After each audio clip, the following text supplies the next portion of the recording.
1400 বছর পূর্বে মোহাম্মদ সাল্লাল্লাহু আলাইহি ওয়াসাল্লাম এই বাক্যটি বলেছেন। এই বাক্যটার বাস্তবতা আজকে দেখতে পাচ্ছি। এটা হয় কি করে, কিছুদিন পরে আরো কত কি হবে, সবাই বুঝতে পারছে এটা জেনা। আল্লাহ রাসূলও বলছেন এটা জেনা, কেউ কিছু বলে না। তিনি বলছেন আল্লাহ তাজনিনের জেনা হুমান নাজরা, দুই চোখের জেনা হচ্ছে চোখ দিয়ে দেখা। অলজনানের জেনা হল ইস্তেমা, দুই কানের জেনা হচ্ছে কান দিয়ে শোনা। অলেয়াত জেনা হাল বাৎস, হাতের জেনা হচ্ছে হা দিয়ে ধরা। আর রিজল জেনা হাল মাসি, পায়ের জেনা হচ্ছে পা দিয়ে চলা। জেনাল কালবতা তামানা তাস্তাহি, অন্তরের জেনা হচ্ছে পরিকল্পনা করা। জেনাল লেসানে নুতক, জিবার জেনা হচ্ছে কথা বলা। আমি জানি না গাজীপুরের খবর, আমি জানি রংপুর, দিনাজপুর, লালমনিরহাট, নীলফামারী, কুড়িগ্রাম, পঞ্চগড়, ঠাকুরগাঁ এদের আচরণ আমি জানি। চাঁপাই নবাবগঞ্জ, রাজশাহী তো এরকম কিছু আছে, তবে কম। যখনই জামাই আসে তখন শাশুড়ি তার যুবতী মেয়ে যেগুলো আছে, inter pass, BA pass, MA pass, যেগুলো সেলিকা আছে, তারাকে বলে খালেদা যাও তোমার দুলাভাইকে পানি দিয়ে আসো, চা দিয়ে আসো, বিস্কুট দিয়ে আসো। তখন তার দুলাভাই চায়ের কাপটা রেখে দিয়ে, বিস্কুটটা রেখে দিয়ে তাকে কোলে করে নিয়ে বসে থাকে। এটা কি জেনা নয়? বেশ শর্মা বেহায়া শাড়ি শাশুড়ি এটাকে পাপই মনে করে না। বোকা মহিলা, একটা তো বিবাহ সূত্রে দিয়েছেন, আর একটা ফাও দিলেন কেন? এত শরম লাগে না? দুইজনই নাকি হজ করেছেন। এই ছেলে, তোমার দুলাভাই বাড়িতে এসেছে, পানি দিবে কে? তুমি। চা দিবে কে? তুমি। নইলে তোমার বাপ, নইলে তোমার মা। তোমার মা তোমার দুলাভাই পানি দিবে, তোমার বোন গেল কেন? যাবে কেন? তোমার বোন যদি ওই দিকে যায়, একটু যায় ওই দরজার দিকে, যে ঘরে তোমার দুলাভাই আছে, তোমার মা বলবে তো দাঁত ভেঙে দেবো, এই ঘরে আলি কিনা তো চামড়া তুলে দেবো, যা যা এখান থেকে। এই কথা তোমার মা বলবে। তোমার মা মানুষ না নাকি? তোমার মা পশু নাকি? তোমার মা কিছু বুঝে না?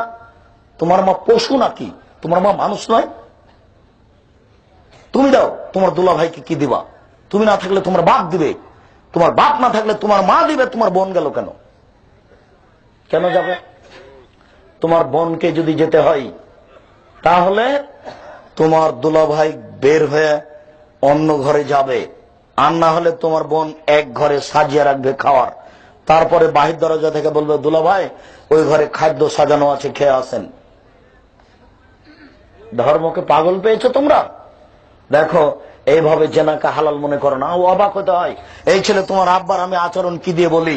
তোমার আব্বা বলছে ওই দূরের দিক দিয়ে জামাই, দূরের জামাই চট করে বাস টার্মিনালে দেখা, তখন চট করে তোমার আব্বা বলছে ও জামাই শোনো, এই যে আমার মেয়ে শালিকা, একটু তুমি সাথে করে নিয়ে যাও, ওই ঢাকা বিশ্ববিদ্যালয় ওখানে সামনে নামিয়ে দিও।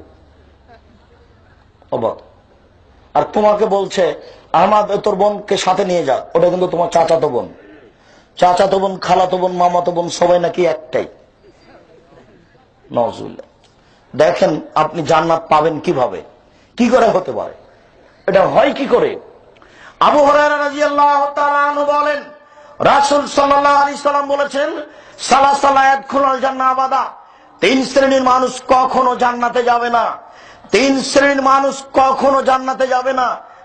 এক, মদমিনুল খামরে, যারা নিয়মিত বিড়ি, তামাক, জর্দা, সিগারেট, নেশাদার দ্রব্য খায়, পান করে, তারা কখনো জান্নাতে যাবে না। দুই, আর রাজরাত মিনান নিসায়ে, পুরুষের বেশধারী নারী, যারা পুরুষের জুতা স্যান্ডেল পরে, যারা পুরুষের শার্ট প্যান্ট পরে, যারা পুরুষের পোশাক পরে, তারা কখনো জান্নাতে যাবে না।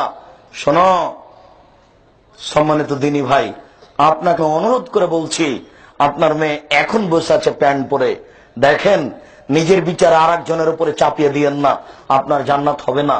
তিন, দায়ুস, আপনি দায়ুসকে আল্লাযী ইকিরু ফি আহলিল খাবাসা, যে তার বাড়িতে বেহায়াইর সুযোগ দিয়েছে সে জান্নাতে যাবে না।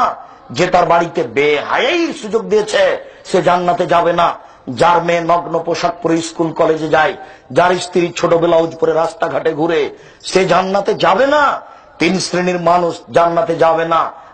এক, নিয়মিত বিড়ি, তামাক, জর্দা, সিগারেট, গুল, নেশাদার দ্রব্য খায়, পান করে যারা। দুই, পুরুষের বেশধারী নারী, যারা যারা পুরুষের জুতা স্যান্ডেল পরে, যারা পুরুষের শার্ট প্যান্ট পরে, যারা পুরুষের পোশাক পরে, মাথার চুল ছোট করে। তিন, দায়ুস, যারা যারা তাদের বাড়িতে বেহায়াইর সুযোগ দিয়েছে।